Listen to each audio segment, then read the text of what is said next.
In this video, I want to talk about something that is very important to me. Some of you, it's basically my side of a story. Some of you may know that I live in a nursing home. I'm paralyzed because one day I got into an argument with my father, and he snuck up on me like a coward and shot me. I subsequently became paralyzed. A bullet entered right around my shoulder area, just missed my heart, really, and it hit everywhere. It hit my lungs, hit my spine, it hit everywhere. And when my father went to trial for doing this, he was arrested. They found guns all over the house. That was nothing new. He's always an irresponsible gun owner. And they took him in because he had no marks on him whatsoever. I mean, we've all seen, maybe some of you have seen pictures of me that are floating around online. If I were to hit someone, I mean, I don't have the smallest arms in the world. I mean, I'm just throwing that out there, But anyway, he was exonerated because I was told by the district attorney that sometimes juries, they just don't want to believe that a parent would hurt their child.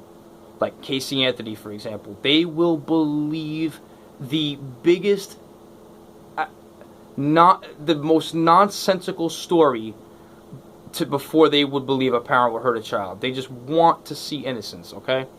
Now, what I want to do is get the transcripts from the court, because there's currently a document floating around online. I know some people online who, they don't like me very much. They have an issue with me, and they're putting my name out there saying basically, that I was lying in court or something like that. Well, if you actually take a look at that document, that's actually an advertisement for Mr. Riebling, my father's. That's actually an advertisement. That's not an actual document. It's an advertisement for my father's lawyer's law firm. That's what he wrote. That's not what's in the transcripts, man. Now I would say, okay, I'm going online and I'm challenging it. Why don't you? The transcripts to the case are sealed, okay? Just like my father's criminal record is sealed. So during the trial, all of my father's priors that he had, hitting women, threatening his own sister, gun possession charges, mischief with guns, all of it was sealed during the trial. We know there's a criminal record there. And you know what? As far as the criminal record goes, that's fine. If you don't want to put your past out there, that's neither here nor there. Why don't you put the transcripts out there? Why are you hiding the transcripts?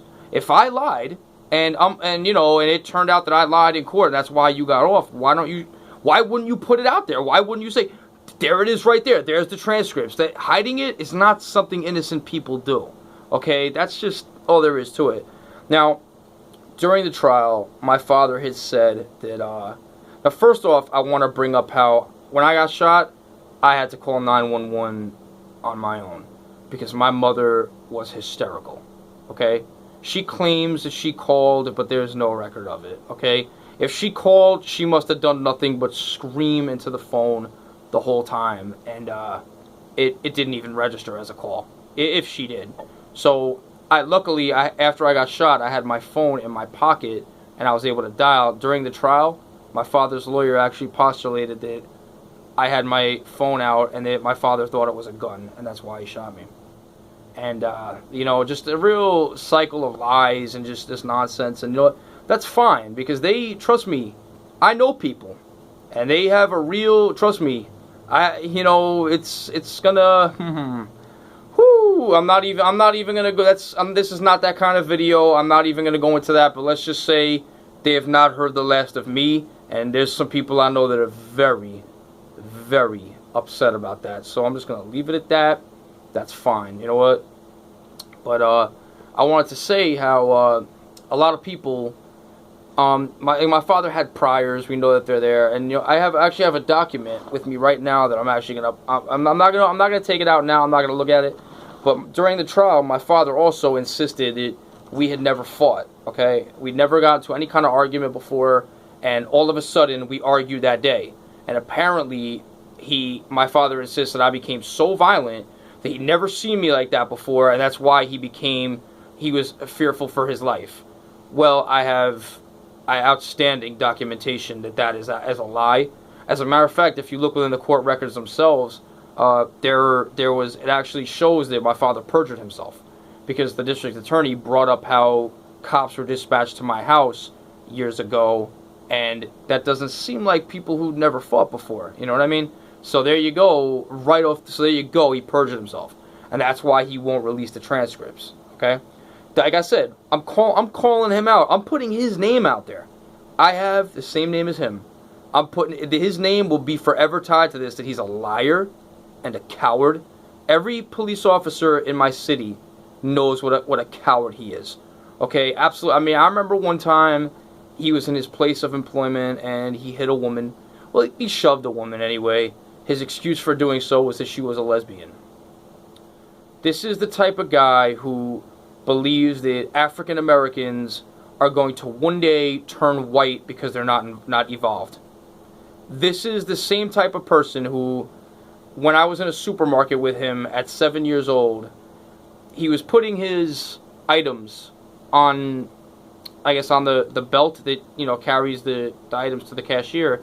And I guess he thought some woman was trying to put her items ahead of his so that he would pay for her stuff, for her items. And he gets mad. He turns around. He yells right this old woman's face. He yells, "Don't fuck with me, lady." Right in her face.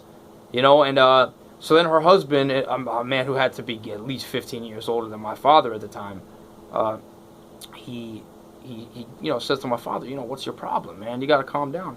My father shows him his gun in his belt. Like, what an absolute sissy. All the right people know I'm innocent anyway. Know that, I mean, they're trying to make it seem like, oh, and by the way, my father's lawyer has a visit with one of my friends coming up. I hope he's ready for that one. Man, I hope he's ready. I hope he has his suit ready. So we're gonna discuss we're gonna discuss damages on this one. But baby, that's all I gotta say. But you know what? Yeah. So I bet I don't know. I'm gonna publish some documentation I have showing that my father lied.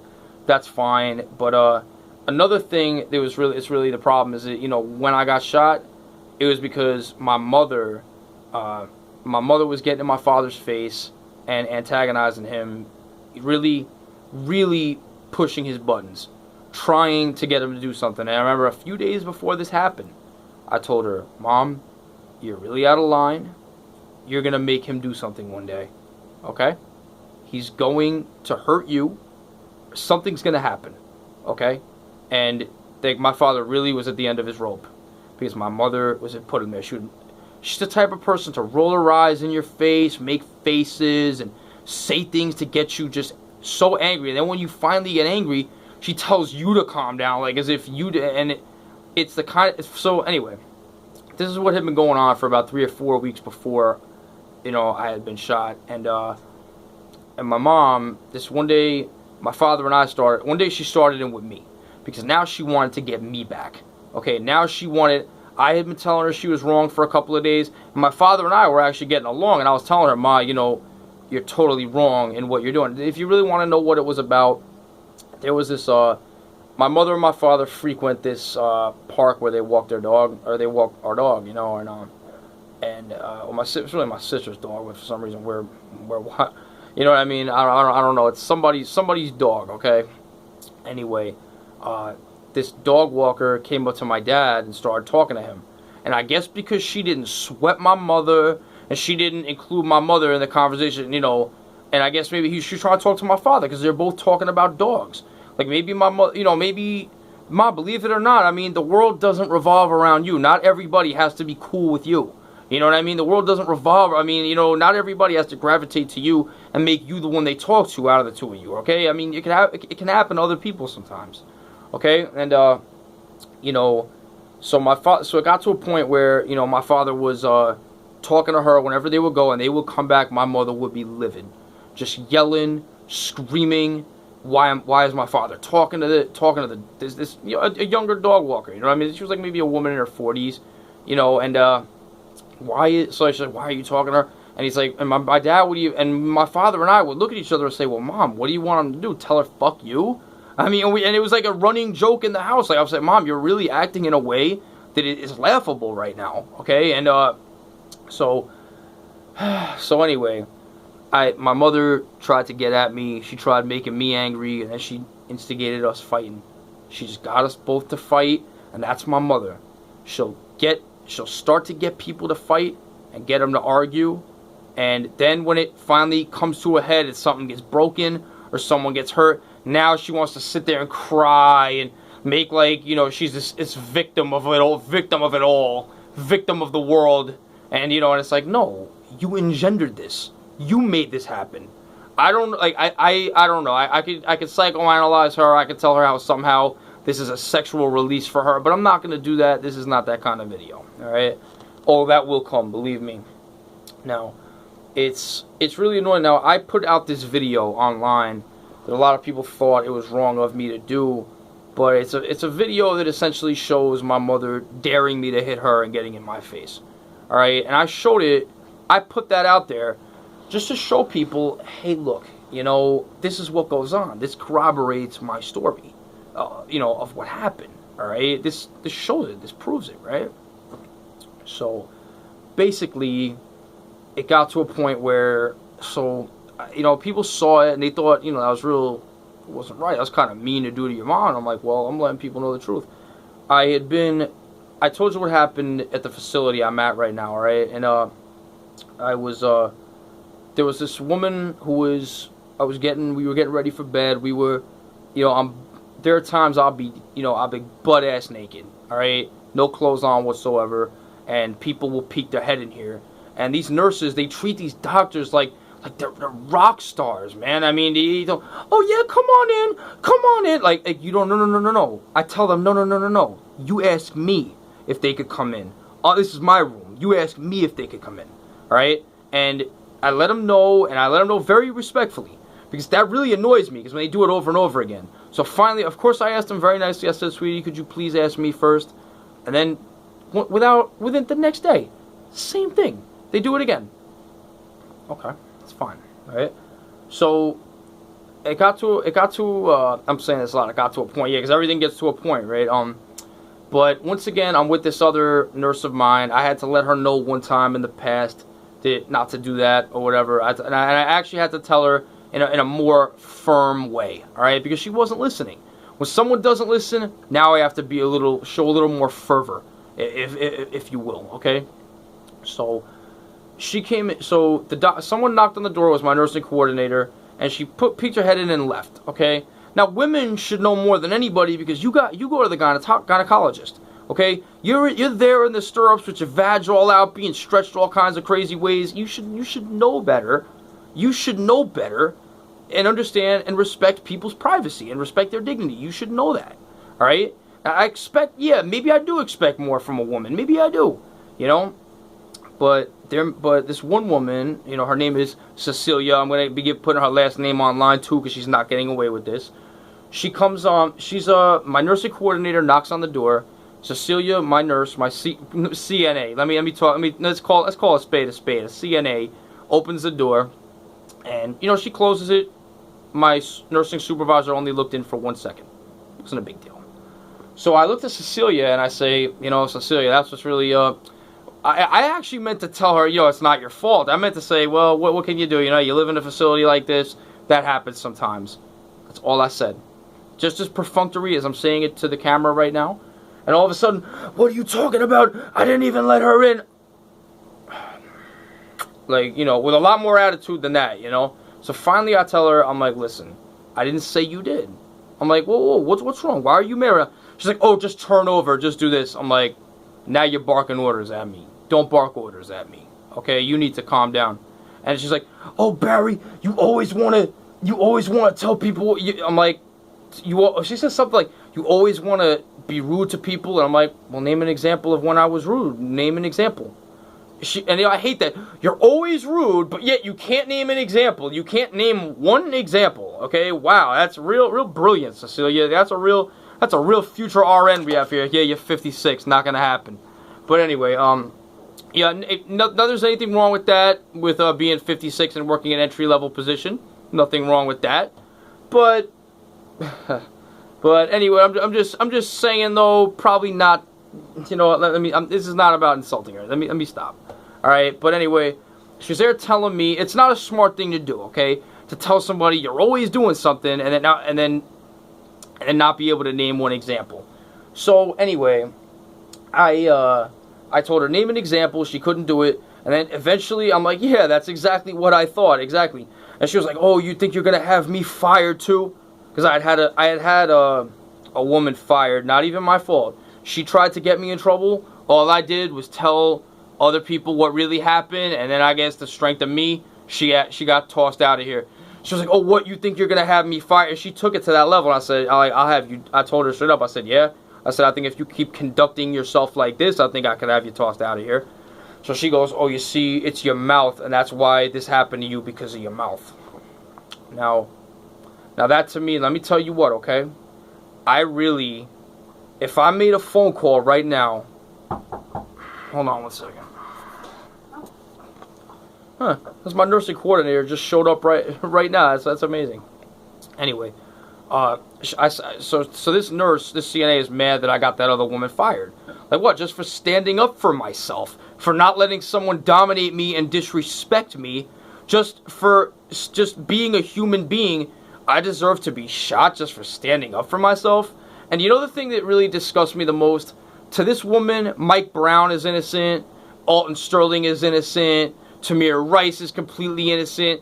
They never did anything wrong, and they don't do these poor little angels who don't deserve to be shot. Now, you know what's funny? There is evidence that Mike Brown was an aggressive, angry, absolute.